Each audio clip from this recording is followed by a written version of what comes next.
Bonjour à tous, merci d'être avec nous cet après-midi, ici même à Bassin-Labo, dans l'émission Zigzag, émission culturelle, émission où on va parler de choses très importantes cet après-midi, puisque on a le plaisir de recevoir avec nous ce qu'on appelle les enfants de la Creuse. Oui, avec moi, j'ai Florent Soupan. Bonjour. Bonjour. Merci de nous faire le plaisir de venir discuter un petit peu avec nous. Je remercie Canal Austral et toi, Jean-Claude, de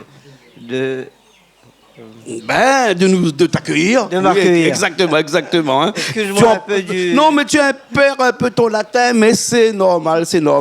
Et le créole te manque un petit peu, c'est pour ça. Hein, parce que tu n'es pas tout seul, il y a Nathalie aussi avec nous. Nathalie, prends le micro.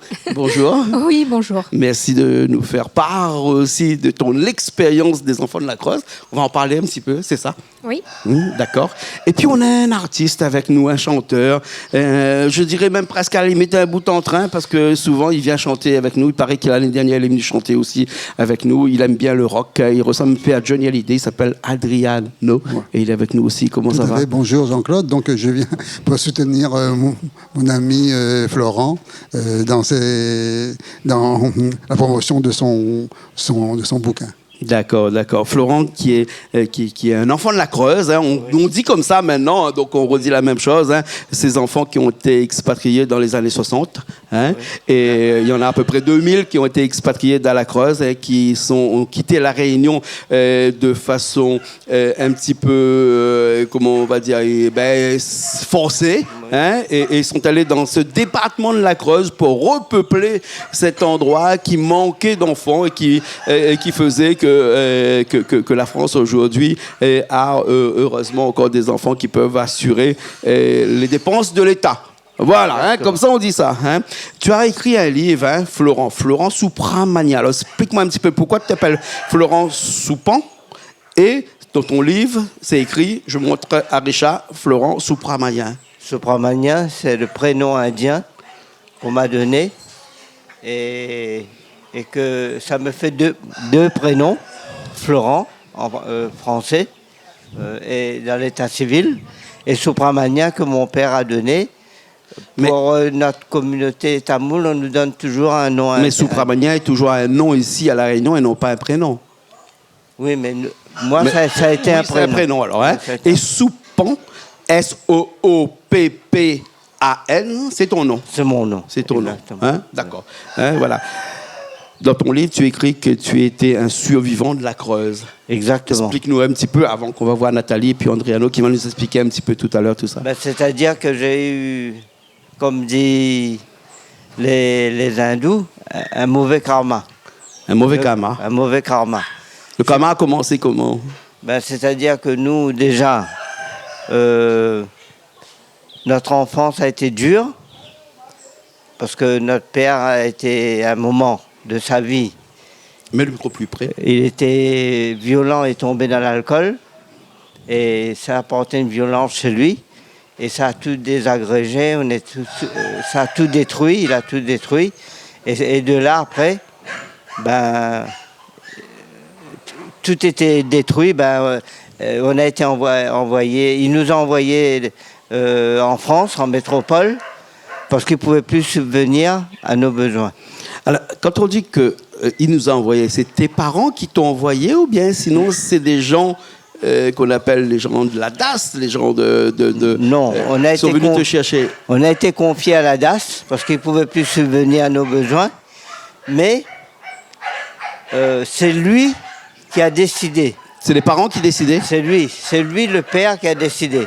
Parce que moi, je suis mauricien, et ma mère est mauricienne, et mon père était naturalisé en 1932. Réunionnais, français? Réunionnais, français. Et donc, dans le déchaînement de violence dans sa vie que nous sommes venus après, il y a eu 2 lits, le premier et le deuxième. Et nous, le premier, ils sont tous partis, ils sont mariés, ils ont fait leur vie. Et nous, on a ramassé... Il nous a, faut dire le mot, il nous a balancé. D'accord.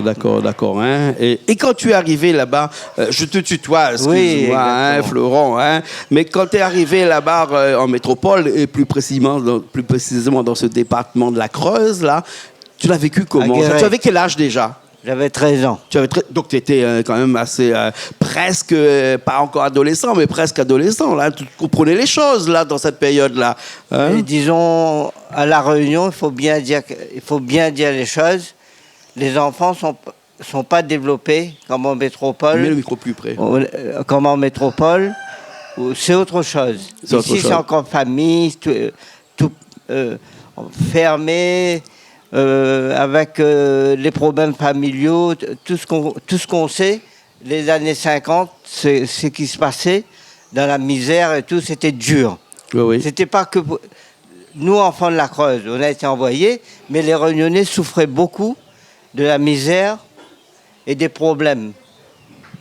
Il y avait beaucoup de familles, 14 enfants, que tu te rappelles. Bien sûr. Hein, il fallait les nourrir, il n'y avait pas grand-chose. Et il faut dire que nous sommes partis pour une meilleure vie, mais ça a été la catastrophe.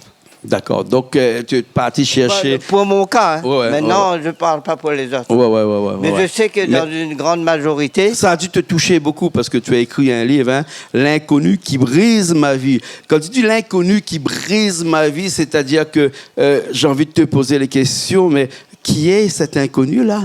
C'est nous. L'inconnu, c'est nous. Est-ce que tu sais de quoi est fait demain? Non. Voilà, c'est ça. C'est l'inconnu qui a brisé ta vie. C'est ce qui fait que tu sais pas... Qui brise toujours ma vie. Tu ne sais pas ce qui est demain qui a brisé ta vie. Je vis dans l'inconnu, mais tellement dans la souffrance que je dis l'inconnu qui brise ma vie. Et en petit dessous, tu as écrit « Tu es un survivant de la Creuse ». Parce que j'ai failli laisser ma peau 2-3 fois dans la ferme. Tu es arrivé dans une famille comme ça, on t'a mis dans une famille qui n'était pas, pas très très courtois avec toi, comment dire? En fin de compte, ils vous déposent comme un sac de pain. Là-bas, on dit sac de patates. Non, voilà, sac patates en créole, sac manioc, ce qu'on veut. On dépose là, et après c'est fini. Personne ne s'occupe de vous, personne ne vient, personne n'entend, personne ne sait rien. Et la famille fait ce qu'il a envie de faire avec toi. Et tu as 13 ans, donc tu peux travailler là, à ce moment-là. Non, ben moi, au début, j'allais à l'école. Et après, je suis resté dans la ferme et à travailler dans la ferme. D'accord. Tu as quitté l'école là-bas à quel âge pour arriver dans la ferme? Hein? Non, mais à 13 ans, j'étais déjà dans la ferme. Ah, donc tu n'as pas fait l'école là-bas, donc alors? Non, j'étais dans la ferme et j'allais à l'école. Mais il disait aller à l'école, mais il nous faisait plus travailler qu'aller à l'école. D'accord. Hein. Je reviens avec toi tout à l'heure, Florent, parce que j'ai envie de parler un petit peu avec Nathalie, hein, puis après Andréano qui est là. Hein, au vu de cette expérience, l'expérience de Florent Soupramania, hein, Florent Soupon, hein, vous pensez quoi, vous, de tout ça? Vous qui êtes les amis de Florent, bien sûr, hein, qui a vécu peut-être assez longtemps avec Florent pour écouter un petit peu tous les problèmes qu'il a eu là-bas. C'est quoi votre point de vue là-dessus, sur ce qu'on appelle, entre guillemets, les enfants de la Creuse? Déjà, je pense qu'il a raison, comme tous les enfants qui l'ont fait avant lui, de parler de son histoire, de dénoncer ce qu'il y a à dénoncer, parce qu'il y a eu quand même derrière beaucoup de souffrances, des traumatismes qui sont toujours présents en eux. Alors, ce n'est peut-être pas le cas pour tous les enfants qui ont été envoyés dans la Creuse et dans d'autres départements ruraux, mais ça concerne quand même une grande partie, une grande majorité de ces jeunes. Sur les 2000 personnes qui sont allées là-bas, oui. On sait qu'à peu près, on va dire 80% sont restés à la Creuse, c'est-à-dire que 20% qui étaient éparpillés aux alentours. Hein. Mais on parle toujours des enfants de la Creuse, hein, bien entendu. Hein. La Creuse était, à ce moment-là, hein, dans les années 50-60, un endroit où il faisait peut-être pas très bon vivre, mais il faisait froid un peu là-bas dans la Creuse en hiver. Hein.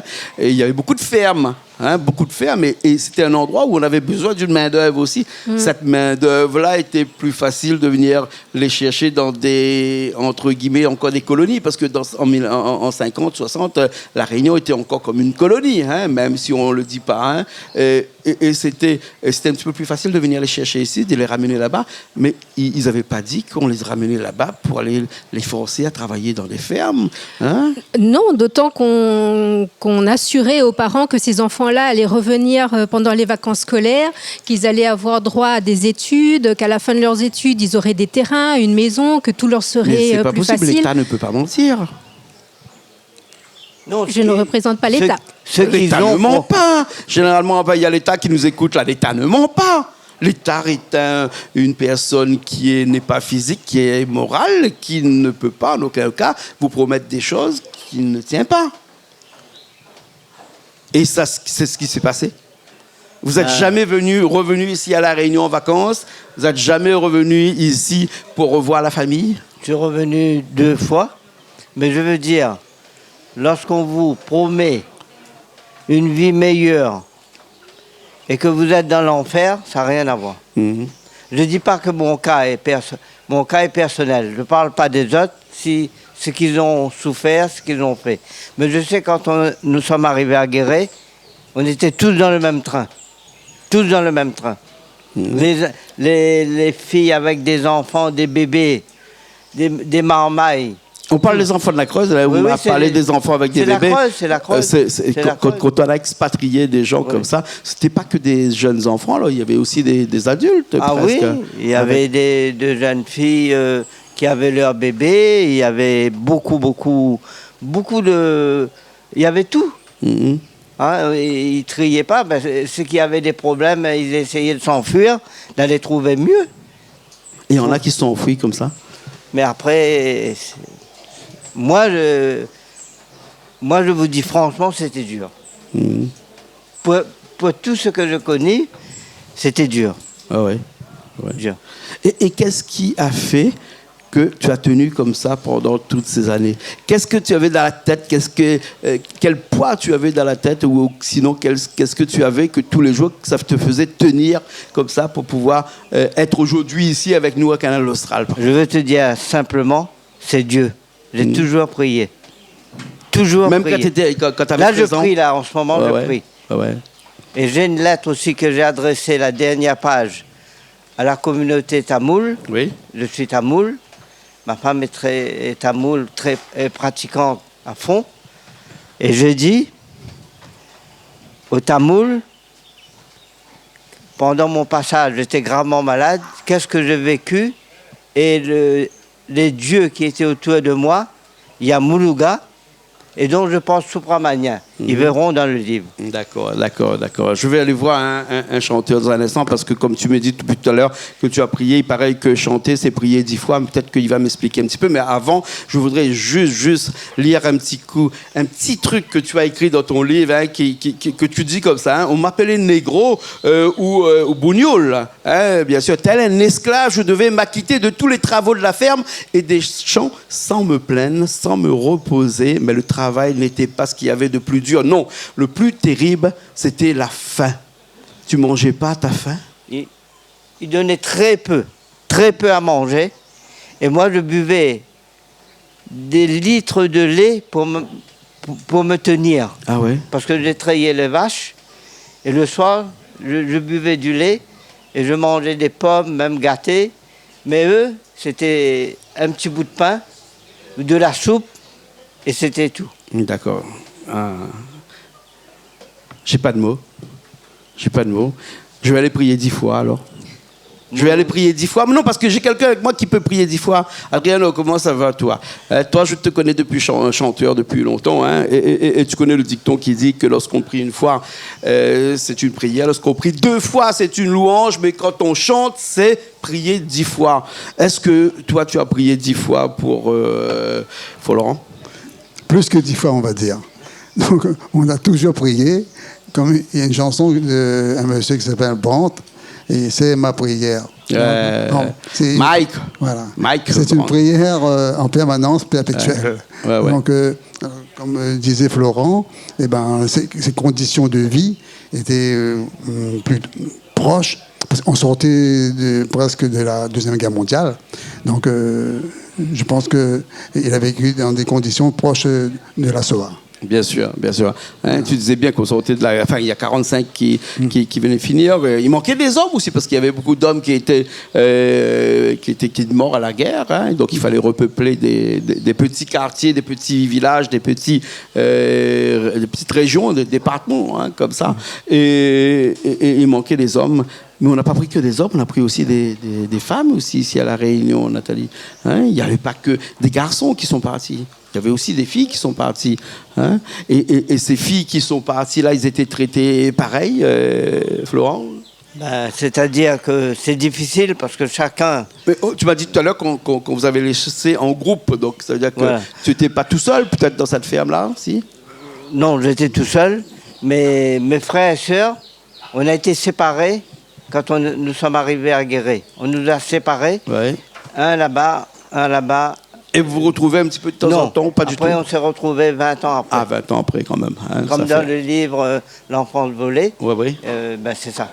D'accord. En fin de compte, vous ne voyez pas, la DAS, l'État, c'est pas un jeu, hein. Mhm.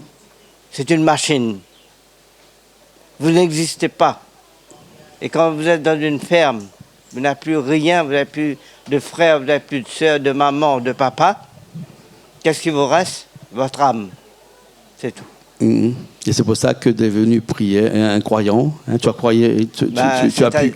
Quand je suis tu as arrivé essayé à la de te raccrocher à quelque chose, et ce quelque chose-là, c'était Dieu. C'est-à-dire que ma femme de communauté, elle est tamoule, et quand je l'ai connue, elle est à 100% dans les temples, et il se fait que moi, je porte un nom aussi d'une divinité Muluga, et elle a beaucoup prié quand j'étais malade. Il y a beaucoup de choses, des mystères qui sont dans ce livre. D'accord. Alors, hein, Nathalie, tu peux me parler un petit peu de ce livre-là? Toi, tu l'as lu un petit peu? Je n'ai pas fait que le lire, je l'ai écrit. Tu l'as écrit. Pour monsieur. Voilà. Alors, pour monsieur toi Sapin. qui étais le. Comment on appelle ça Je suis écrivain public, donc j'ai écrit son livre. Ouais, le diable. Ouais, l'écrivain. Voilà. Tu l'as écouté, hein, tu l'as laissé parler. Oui. Et tu as traduit toutes ces écrits. J'ai retranscrit tu as tout ce qu'il m'a retranscrit raconté. tout ce qu'il t'a raconté. Ça t'a ému, ça t'a fait pleurer quelquefois, ça t'a fait sourire aussi peut-être quelquefois, parce que Non, dans une vie... je n'ai pas beaucoup souri. Pas beaucoup sourire. Non, j'étais Souri. surtout révoltée. J'étais révoltée parce qu'il m'avait remis des documents de l'administration de l'époque sur lesquels on pouvait lire des choses aberrantes du style Monsieur Florent est un garçon épanoui dans la ferme où il se trouve.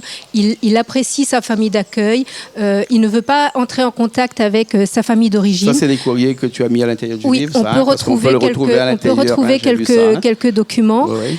Et- C'est des et- faux. Les documents sont vrais, ils sont Mais signés, ce qui- mais ce qui est écrit dessus est- on est d'accord. Ouais. On est d'accord. Donc parfois, les familles essayaient d'entrer en contact avec les enfants placés. Parfois, elles se battaient pour essayer de récupérer ces enfants placés quand elles réalisaient qu'au bout du compte, ces enfants n'étaient pas dans des foyers chaleureux comme on leur avait promis. Mais elles ne pouvaient rien faire. On ne pouvait rien faire contre l'administration. D'accord. Et ça, c'était révoltant. Ouais. Enfin, j'en parle aussi parce que... Bien sûr. Et in fine, comme on dirait en bon latin, hein, après avoir écouté Monsieur Florent, Oui. hein, tu as pensé quoi? Est-ce que c'était une mauvaise chose, une bonne chose qui lui est arrivée dans la vie? Tu vas me dire une mauvaise chose, je sais, parce que tu me l'as dit tout à l'heure lorsqu'on était de Tout l'autre à côté. fait. Je ne vois rien, absolument si vraiment rien on de essaie positif dans ce qu'il a On essaie vécu. de relativiser les choses. Hein. Eh bien, j'ai beau relativiser ce que vous me demandez de relativiser, je ne vois rien, mais absolument rien de positif dans son expérience. Il a été arraché à sa famille, il a été jeté dans des foyers avant d'atterrir dans une ferme où il ne connaissait personne, il n'avait plus ni ses parents, ni ses frères et sœurs. Il souffrait de la faim, il souffrait du froid. On l'enfermait dans la grange pour le punir en plein hiver. Il dormait avec les chiens. Parfois, il dormait sans avoir mangé. Qu'est-ce qui est positif là-dedans? Je veux dire, à part détruire une âme, qu'est-ce qu'on peut trouver de bien ou de positif dans cette expérience-là? Quand bien même, après son retour à La Réunion, il a pu s'en sortir parce qu'il a travaillé, parce qu'il s'est démené justement pour quitter pour quitter cette vie de misère, quand bien même il a réussi après à sortir de tout ça, comment est-ce qu'on peut dire aujourd'hui que cette expérience a été positive pour lui? Pour moi, non. Il y a une plainte qui a été déposée au gouvernement, hein, à l'État, hein, pour abus. Hein, et l'État ne s'est pas manifesté encore. Alors, l'État a reconnu sa responsabilité des années après. Donc il y a des stèles qui ont poussé un peu partout dans les aéroports, essentiellement à La Réunion, pour dire oui, effectivement, les enfants de la Creuse, c'était mal, c'était pas bien. Les enfants de la Creuse demandaient des dédommagements. Aujourd'hui, ce dédommagement non, il n'y a pas eu de dédommagement. Hein. Alors, c'est-à-dire que les enfants de la Creuse qui sont toujours installés en métropole, ils peuvent venir à La Réunion pour aller à la rencontre de leur famille, pour retrouver leurs racines, découvrir ou redécouvrir la vie qu'ils menaient auparavant. Donc ils peuvent faire ça, ce séjour est pris en charge. Ils ont aussi droit à des séances de thérapie pour essayer de comprendre, pour essayer de guérir, et voilà. Mais c'est tout. D'accord. Et on espère que bientôt tout ça va se démêler et puis qu'on aura le fin mot de la chose. Pourquoi un jour ou l'autre on a pris des enfants à La Réunion pour les ramener de l'autre côté là-bas pour aujourd'hui se dire que tout ça n'a pas été vraiment une réussite, hein, bien sûr. Hein. Adriano, tu as des choses que tu as écrites sur un petit bout de papier que tu aimerais bien nous dire peut-être, hein? Oui, en écoutant Nathalie et en écoutant Florent et toi-même. Donc je réfléchis, on dit que les romans sont écrits, les romans sont des fictions, mais toutes fictions sont réalisées sur des réalités. Mais le livre de Florent, c'est une autobiographie quand même, non? Oui. Ce n'est pas une fiction. C'est pas une fiction quand même. Voilà. Hein? Ouais. Tout à fait. Alors maintenant, si lui, il n'est pas le témoin de l'histoire, dans un siècle futur, on dirait, bon, les gens qui ne connaissent pas, peut-être vont penser que cela n'a pas jamais existé, d'accord? Mais il a un livre, il a lui, aujourd'hui, les images resteront à jamais. D'accord. Parce qu'il n'y a pas beaucoup d'images, mais en tout cas, il y a beaucoup de livres, puisqu'il y en a beaucoup qui ont écrit des livres sur les enfants de la Creuse, hein, beaucoup qui ont fait des témoignages. Il y a eu beaucoup d'autobiographies sur beaucoup d'enfants de la Creuse aujourd'hui. Hein. Je vais laisser le mot de la fin peut-être pour que Monsieur Florent, hein, Soupan, hein, oui. Parce que tu me dis que Soupramanien, c'est ton prénom, donc Florent Soupramanien Soupan, hein, tu peux nous expliquer un petit peu, juste avant de finir, un petit peu ton ressenti toi-même. Je voudrais seulement... Mets le micro plus près. Je voudrais que tu dis, pas monsieur, mais Florent. Ben Florent, alors merci, non. Merci. Tu m'autorises, je suis autorisé, donc voilà. C'est bon. Hein? Florent, en fin de compte, je voudrais dire que ce livre que j'ai écrit, grâce à Nathalie, voilà, de sa plume dorée, j'espère, de mon existence, je sais qu'elle ira loin. C'est un beau livre, c'est bien écrit, simplement, avec la vérité. Et je suis très très fier, très content de ce livre, et merci. Merci. Et Flo, merci à toi de nous avoir accueillis, Canal Austral. Je reviendrai avec ma guitare. Ah super, on t'attend et moi je t'accompagnerai. Avec Adriano. À quel endroit? À quel endroit on peut retrouver ce livre? Avec plaisir. Est-ce que les gens qui nous regardent, ils vont me le dire là, ou est-ce qu'il faut que j'aille acheter le livre aux librairies Autrement, oui. Il sera déposé. Oui. Et je voudrais dire une chose, je remercie beaucoup Adriano Nobel, mon ami, qui m'a emmené ici, et qui est la suite. On a une grande amitié, et on restera longtemps ensemble. D'accord, merci beaucoup. Je te remercie, pas de problème. Merci Adriano, merci Nathalie. Merci pour ce bel ouvrage. Je peux le dédicacer? Oui, merci beaucoup. Et merci à Florent. Merci beaucoup. Merci à Richard qui était à Technique aujourd'hui avec nous. Et nous, on se retrouve la semaine prochaine dans une nouvelle émission Zigzag, émission culturelle sur Canal Austral, bien sûr. Allez, à la semaine prochaine.